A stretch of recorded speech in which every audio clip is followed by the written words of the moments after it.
प्रहार जनशक्ती पक्षाचे अध्यक्ष तथा आमदार बच्चू कडू हे आज शेतकरी हक्क यात्रेसाठी गोंदिया जिल्ह्यात आले होते।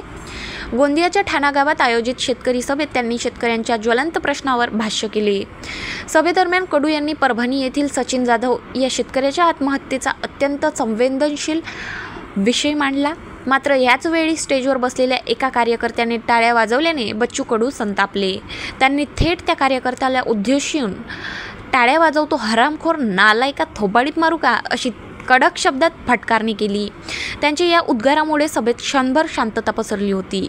शेतकरी आत्महत्येसारख्या गंभीर विषयावर टाळ्या वाजवणे हे असंवेदनशील असल्याचे सांगत कडू यांनी शेतकरी प्रश्नाचा गांभीर्याने विचार करण्याचे आवाहन केले। भारताच्या युद्धामध्ये जेवढे स्वातंत्र्याच्या युद्धामध्ये मेले नसतात त्याच्यापेक्षा स्वातंत्र्य झाल्यानंतर मेले, पाय घासू मेले, पण परवा नाही कोणाला।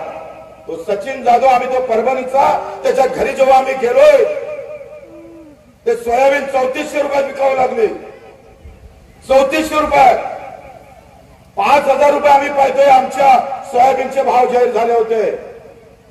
खरेदी केंद्रात 5000 रुपयाने घ्यायला पाहिजे होते, पण पैसा भेटत नाही। एक वर्ष त्यानं व्यापाऱ्याला विकले आणि व्यापाऱ्यानं अर्धे पैसे दिले नाही। तो तक्रार करायला गेला, व्यापाऱ्यानं फोन केला, ठाणेदार त्याच्या बाजूने उभा राहिला पैसों के साथ। यहाँ पैसा और सत्य का खेल है, तुम्हारा कहीं गेम नहीं लग सकता।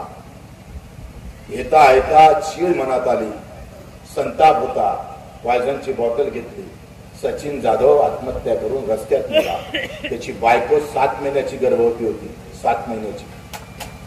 तेव्हा टाळ्या वाजवायचा विषय नाही, आराम नालायका, मला थोबाडते। गाव माझा न्यूज करिता राधा किसन चुटे, गोंदिया।